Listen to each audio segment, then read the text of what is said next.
Жасым 21-де. Кішкентай машинкаларда арендаға жалға берем. Мамандықпен істедім 8 ай. Сосын ұнамай қалды. 25. Жұмыссыз іздеп жатырмын, я. Денсаулығыма байланысты шықтым жұмыстан.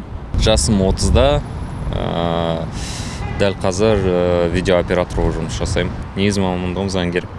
Заңгер болып жұмыс жасадым. Белгілі бір компанияда. Мамандық таңдаудан қателестім десем болады. 18-де Галмартта повар болып істедім. Қазір де істеп жатырмын ғой.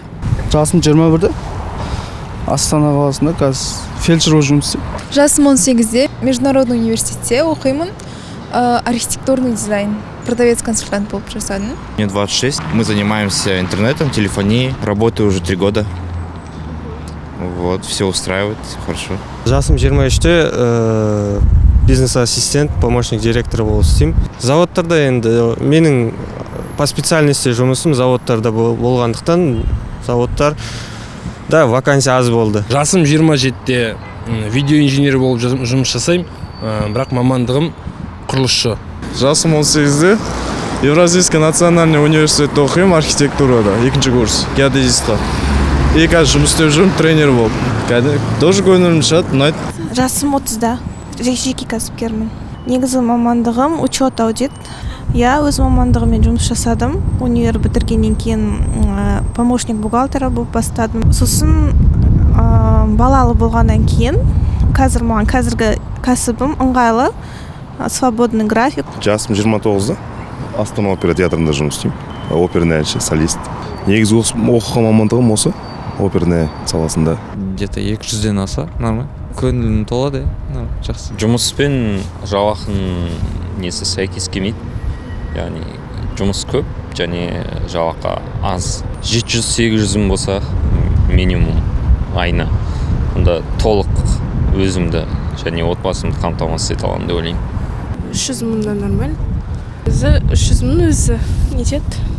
Өзім көңілімнен шығады негізі. Айлық 250 жобасын шығады.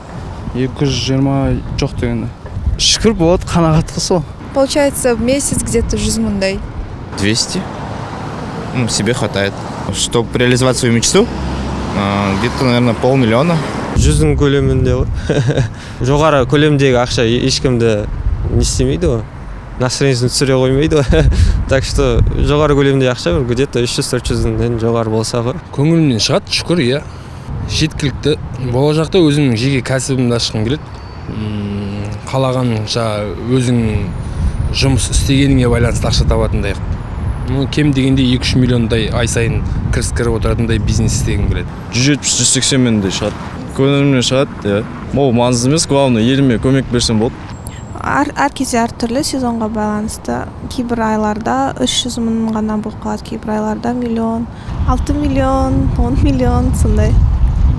Көңілімнен шығады, қазіргі таңда жаман емес. Енді ол жағын білмедім, бір нақты бір сомасы жоқ, бірақ самый главный жеткілікті болса болды, маған отбасыма.